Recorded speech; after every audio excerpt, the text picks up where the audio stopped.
Ebyagambo okuhurira akakiiko k'abantu 49 barabe nibahurira Emanja ezirugire omu karere ka NRM John Musime ngo bwahati babasize kutunga emishango y'ebyobururu erikwingana 381 okwetorora ihanga kandi erimu kugingirira DR reforms okuteza akaruru abatari b'ekibiina okuhindura register hamwe n'ebindi. As of this morning, the tribunal has received 381 petitions from across the country.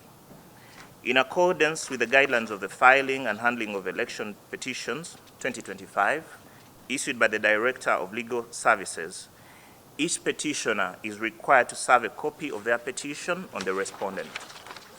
In addition to this, the tribunal is taking proactive steps to notify respondents through mainstream media, electronic communication, and direct telephone calls using the contacts provided at the time of nomination.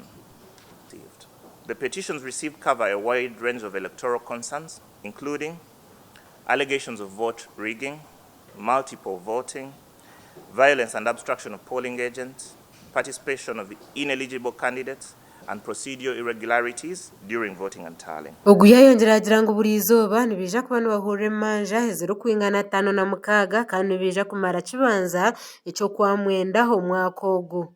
To effectively manage this task, the tribunal has been organized into 8 panels comprising of highly competent, ethical, I like to underline ethical, legal professionals and trusted cadres of the party, and hearing of the petitions will commence on Tuesday, and that's a slight correction when you read the prepared brief.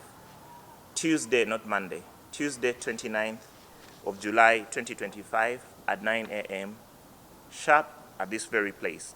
Yashaba burubaju kwija n'abantu batano obo twariremu n'ababrida kandi nibija kutandika orwa kabiri shayishatu zakasheshe kandi ngo nibija no gukora hamanja ezibire zakozirweho orukure byo kuteza akaruru mu NRM Dr. Tango Doy obo bari kuzigarikamu 5 persons including legal counsel. However, a party is free to file the written evidence of as many witnesses as they wish.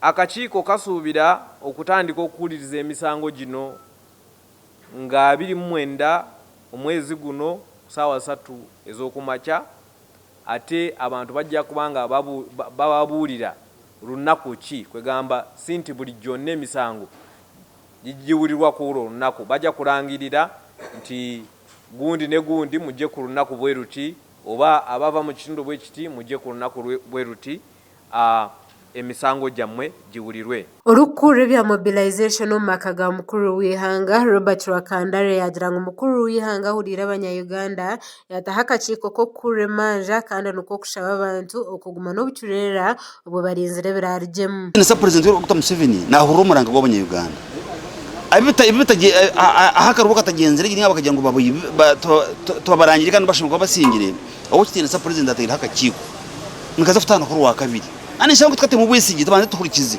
ebeka kugamba ngwe tureke kurwana ningo rike kushari mushango gito abo tubashyikiringa president kazo kutaho kintu naba yaje kuyetingire yarebere ngweki muze kucona anda kurura amazima g'abanya-Uganda akaba abantu bakutorira nakaruru muri ko bafutirira karuru bamanya ngo ni usingire hona no gasinga kandi taraguye muzibota ko gawarhanga Gashakwa Ronald Ngabirano aha bwa Tayari West.